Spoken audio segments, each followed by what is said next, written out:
자, 안녕하세요. 소마50입니다. 오랜만에 영화 리뷰합니다. 핀란드 메탈 밴드라는 영화고요. 자, 일단 좀 편하게 얘기를 해보려고 하니까 잘 들어주시기 바랍니다. 이 리뷰도 지금 극장 상영 중에 있는 영화라서 뭐 특별한 영상 소스가 없는 상태이기 때문에 주로 사진이나 영화 예고편 정도만 활용하는 정도의 리뷰가 될 것 같습니다. 일단 핀란드 국가정보 좀 보죠. 이 영화를 얘기하는데 이제 핀란드 국가정보부터 하는 건 좀 이상한 일이지만, 핀란드 알다시피 이제 그 세계 64위의 면적, 유럽의 북유럽에 위치하고 있고요. 인구는 554만에 세계 115위 정도니까 큰 나라는 아닙니다. 하지만 이제 1인당 국민소득이 2010년 기준 세계 14위고, 뭐 한때 우리한테 화제가 됐던 거는 이제 뭐 국가 그 학생들의 학력평가 수준이 뭐 1, 2를 다투는 국가, 한국과 더불어서. 근데 반면에 한국에 비해서는 훨씬 자유로운 분위기의 교육들이 이루어지고, 학생들이 뭐 또 어쨌든 경쟁보다는 좀 사고할 수 있고, 뭐 그런 좀 근본적인, 우리가 어떻게 보면 한국 교육에서 겹되어 있는 측면을 많이 갖추고 있는 국가라고 되어 있고요. 그 다음에 무상교육과 무상복지가 실현되어 있는 복지국가죠. 아주 독특한 국가입니다. 핀란드는. 핀란드에 대한 여러 가지 정보들이 있는데, 사실 영화로 치자면 핀란드 영화 하면 딱 떠오르는 영화는 별로 없어요. 감독하면은 이제 90년대, 2000년대까지를 이제 전성기로 삼았던 핀란드의 아주 과묵한 스타일의 감독, 코믹하면서 과묵한 독특한 유머 감각을 발휘한 아키 카우리스마키라는 감독이 계시죠. 대표작은 레닌그라드 카우보이 미국에 가다, 성냥공장 소녀, 보헤미안의 삶, 과거가 없는 남자, 황혼의 빛 등등등인데, 그 중에서도 만약에 여러분들이 보실 거라면 르 아브르라는 최근작을 좀 찾아보시면 좋을 것 같습니다. 주제 자체도 좀 보편적이고, 그 다음에 영화의 분위기도 되게 밝기 때문에 이 아키 카우리스마키의 작품을 안 보신 분이라면 이 작품을 보시면 좀 편안하게 보실 수 있을 것 같습니다. 핀란드 메탈 밴드의 원래 원제는 헤비트립이라고 되어 있고요. 아마 더 원제는 그 핀란드어로 되어 있겠죠. 뭐 그런 얘기입니다. 근데 핀란드가 이제 국가정보에서 되게 재밌는 요소로 되어 있는 게, 좀 찾아보시면 아시겠지만, 특히 메탈 장르, 헤비메탈 장르가 인기가 유난히 높은 나라이고요. 그 나라의 크기나 음악 시장의 규모들에 비해서는 세계적인 메탈 밴드들이 굉장히 많이 나온 나라이기도 합니다. 뭐 실제로 이제 그 인터넷에서 찾아볼 수 있는 메탈 관련 다큐멘터리인 약속된 헤비메탈의 땅 핀란드라는 작품에 당시 대통령이었던 타르 할로넨과 인터뷰에서도 인터뷰어가 이제 대통령에게 핀란드는 메탈에 유명한 국가다, 이것에 대해서 걱정하지 않느냐 물었더니, 당시 대통령이었던 할로넨은 그게 왜 걱정이냐, 나도 메탈 팬이다, 이렇게 반응을 보였고요. 또 재밌는 사례로 어린이용 메탈 밴드인 헤비사우루스라는 밴드가 실제로 있어요. 그 공룡 옷을 입고 나와서 연주하는 팀인데, 유튜브에서도 찾아보시면 그 헤비사우루스의 활동 모습도 볼 수 있습니다. 막 어린이들을 막 안고 나와서 보이는 관객들의 모습도 있는 라이브 장면도 보실 수 있으니까 한번 찾아보시면 재밌을 것 같고요.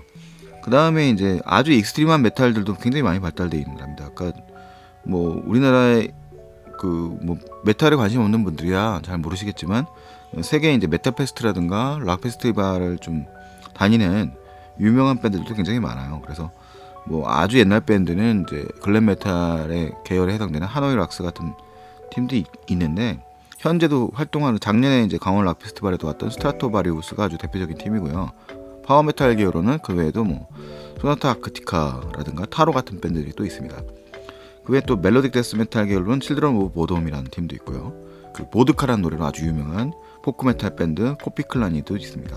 심포닉 헤비메탈 계열이라고 속하는 뭐 아포칼립티카라든가, 그 다음에 아주 유명한 밴드로 이제 나이트 위시라고 하는 팀이 또 역시 핀란드 출신입니다. 뭐 그 외에도 아모르피스나 뭐 센텐스라든가 세이프 오브 디스피어라든가 뭐 이런 밴드들이 쭉 있습니다. 그래서 굉장히 메탈이 국가 규모에 비해서는 굉장히 대중화되고 많은 즐기는 인구도 꽤 많은 나라입니다. 그래서 이 핀란드 메탈 밴드라는 느낌이 이제 그런 느낌에 기반해서 제목이 붙어진 것 같아요. 음악 영화인데 음악적 소재가 바로 핀란드 메탈, 근데 그 중에서도 약간 블랙 메탈 계열에 속하는 그런 장르의 이제 음악입니다. 뭐 심포닉 블랙 메탈 정도로 얘기할 수 있을 것 같아요. 굉장히 그 대중적이지 않은, 그러니까 일반 음악 팬들이 봤을 때는 대중적이지 않은 장르의 음악인데, 그런 소재가 코미디 영화의 소재로 적용될 만큼 핀란드라는 나라에서는 뭐 이렇게 또 낯설지만은 않은 소재라는 거죠. 뭐 사람들이 막 혐오하거나 이런 소재는 아니라는 겁니다. 이 영화에는 일단은 뭐 낯선 이름들이 대부분이에요. 제작 국가 자체가 핀란드와 노르웨이가 같이 만든 영화로 되어 있고요. 이 영화는 사실 먼저 소개된 거는 우리나라의 이제 제천국제음악영화제에 먼저 소개가 됐습니다. 그래서 이 영화의 자막 역시도 제천국제음악영화제 때 만들어진 자막을 사용하고 있고요. 이 감독은 다 이제 낯설어요. 뉴소 라티오와 요카 비드그렌이라는 분들이고, 주로 뮤직비디오와 상업 영상 작업을 했던 사람들입니다. 그 두 사람의 장편 영화 데뷔작이 핀란드 메탈 밴드 헤비트릭입니다. 당연히 배우들도 낯선데요. 줄거리를 좀 살펴보죠. 이 영화의 이제 등장인물은 이제 그 핀란드에서도 일종의 시골 마을이에요. 그래서 그 메탈 장르라는 것들도 역시 좀 그 인구가 꽤 있는 도시들에서 좀 아무래도 더 매니아도 있을 거고, 뭐 클럽도 존재하고 씬도 존재할 건데, 메탈 밴드를 구성하고 있는 인물들은 아주 한적한 시골 마을에 살고 있죠. 그래서 그 한 밴드의 기타리스트의 부모가 운영하고 있는 순록 도살장에 있는 한 공간을 빌려서 연습장을 이용하고 있고요. 아직 밴드명도 정하지 않고 있는, 이제 뭐 자기들의 막 데모 테이프를 처음 만들어 본 뭐 그런 팀입니다. 근데 재밌는 게 이제 그 데모 테이프라고 하는 게 정말로 테이프를 써요. 뭐 요즘 디지털 시대인데, 뭐 이 친구들이 듣고 있는 음악도 막 그 테이프로 된 워크맨으로 듣고 있고, 그 다음에 뭐 그 자기들의 음반 그 데모 테이프도 정말로 우리나라 사람들은 요즘 찾아보기 힘든 카세트 테이프를 쓰고 있습니다. 이제 블랙메탈이 고음질을 추구하기보다는 약간 거칠고 조악한 음질이 레퍼런스적인 측면이 있어요. 그 초기 블랙메탈 밴드들의 또 특징이기도 했고요. 그런 측면이 좀 재미있는 설정들이고요.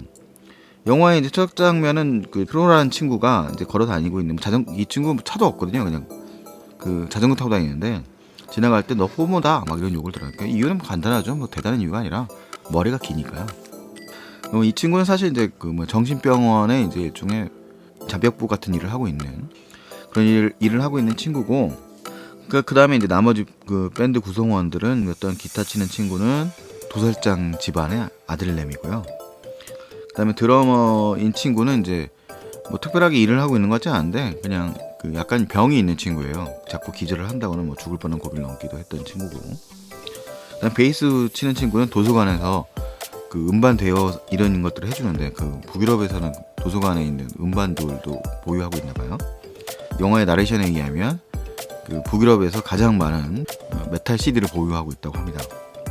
엉뚱한 친구죠. 뭐 사람들이 와서 팝음악이 있어요, 그러면 추천해달라고 그러면 이제 무슨 우루과이 그라인드 코어를 추천해주고, 상당히 괴짜들이죠. 뭐 그런 친구들의 모습이고요. 실제 하는 행동들도 괴짜들 같은 행동들을 합니다. 영화의 전체적인 그렇고요. 그래서 이 친구들이 이제 데모 테이프를 막 녹음하고 있는 와중에 어쩌어쩌 하다가 뭐 출록에 피가 필요했던 락 메탈 페스티벌 관련자가 왔다가 이제 그 사람들에게 우연히 데모 테이프를 건네주고, 만남을 계기로 갑자기 이제 동네가 워낙 조그만 동네니까 말 한마디 했던 거죠. 그냥 노르웨이의 뮤직 페스티벌 공연할 것 같아, 이 말을 했다가 쭉 소문이 나는 거죠. 동네에서 쟤들 진짜 그냥 별 볼 일 없는 애들, 뭐 아닌 말로 엑스밥이라고 우리가 얘기하는데, 그런 애들인 줄 알았는데 딴 동네가 뭐 노르웨이까지 가서 공연을 하는데 이런 소문이 나는 거예요. 그래서 막 동네 사람들은 기대치가 올라가고, 그러다 보니까 주인공 트로라는 친구가 이제 계속 잘 나갈 것 같아요 라고 이제 그런 식으로 얘기를 해버리는 거죠. 그러는데 사실은 이 친구들은 뭐 아직 무대 경험도 전혀 없고, 밴드 이름도 뭐 되게 웃긴 이름을 짓는데, 그 웃긴 이름도 아직 정하지 않다가 영화 중반에 이제 정하게 되거든요.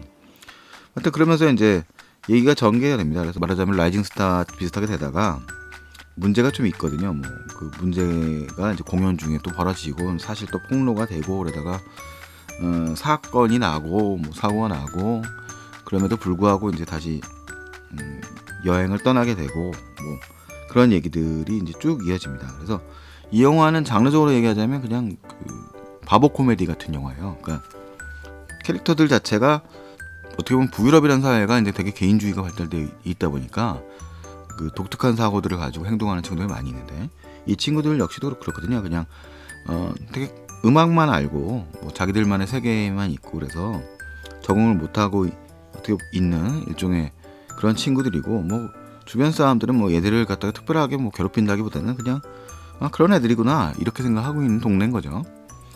이 동네는 이제 시골 동네다 보니까 그 마을 사람들도 이제 그 주로 좀 나이 드신 분들이 많고, 그 다음에 이제 그 동네에서 좋아하는 음악도 이제 우리나라에선 시골 가면 트로트를 좋아하는 것처럼 옛날 락큰롤 같은 걸 좋아하는 겁니다. 50년대 60년대 락큰롤 같은 옛날 스타일의.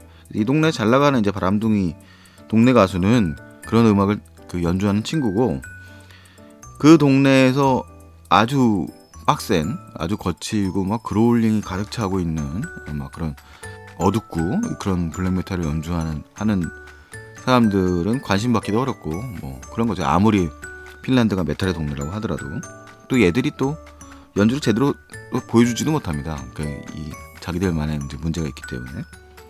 어쨌든 간에 뭐 영화를 너무 그런 얘기까지 많이 해버리면 그 영화를 보시는 분들 재미가 없을 것 같은데요.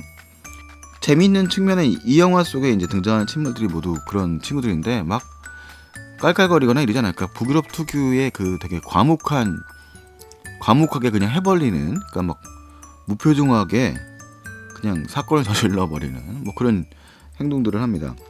이미 뭐 그 시내21 같은 데 소개됐으니까 뭐 그냥 얘기하자면 속도 위반 카메라에 이제 밴드 프로필 사진을 찍는다거나, 이 영화를 이제 가다가 이제 조금 이제 뒤에 가면 조금 많이 나가는데 캐릭터들 자체가 뭐 약간 이제 시골뜨기 같은 친구들이에요. 순박한데 단순하니까 약간 이제 무지한 면도 있는 뭐 그런 친구들 같이 보여지고, 그런 행동들이 있고, 이제 그들을 응원해주는 이제 주인공 여자친구가 등장을 하고, 그 뭔가 이 정체를 모를 놈하고 연애하는 걸 싫어하는 보수적인 아버지가 있고, 뭐 그런 정도의 설정을 가지고 영화를 끌고 나가는데 생각보다 또 볼거리가 좋습니다.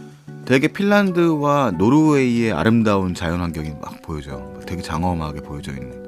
그 속에서 있는 행동하는 사람들은 또 엉뚱한 행동들을 하고 엉뚱한 음악들을 듣고, 뭐 노르웨이로 가거든요. 이제 노스댐네이션 페스티벌이라고 하는 일종의 그 메탈 페스티벌, 메탈 음악 장르에 특화되어 있는 뮤직 페스티벌이 있다는 설정인데, 찾아보니까 노스댐네이션이라는 건 없고 댐네이션이라는 페스티벌이 영국의 리즈에서 하더라고요. 그런 메탈 페스티벌이 있는데 거기서 좀 아이디어를 얻고 뭐 좀 분위기를 내서 노스댐네이션 페스티벌이라는 데 설정을 만든 것 같아요. 그래서 노르웨이로 넘어가고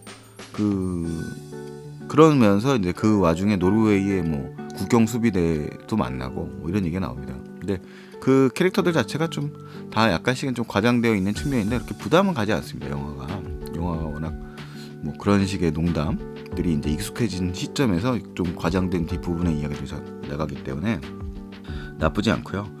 그래서 이 영화를 좀 약간 메탈 장르 음악에 대해서 부담을 느끼는 분들이라고 하더라도 그냥 재미있게 볼 수 있는 영화인 것 같아요. 물론 메탈 팬들이라면 이 사람들이 입고 나오는 티셔츠 자체가 다 메탈 관련되거든요. 뭐 오버킬, 뭐 카니발 콥스, 언급되는 팀들도 뭐 판테라라든가 뭐 칠드런 오브 보던 같은 그런 밴드들이 언급이 되고, 마이너한 팀들까지 이제 언급이 돼요.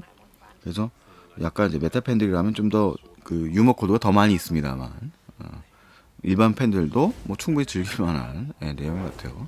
어떻게 보면 이 코로나 사태 때문에 좀 딴 때에 비해서 개봉이 좀 된 영화일 수도 있고요. 뭐 이 낯선 영화에다가 낯선 소재이고, 또 국가도 핀란드, 노르웨이 영화를 뭐 쉽게 볼 수도 있는 것도 아니지 않습니까? 여러 가지 측면에서 흥미로운 영화다라고 생각이 됩니다.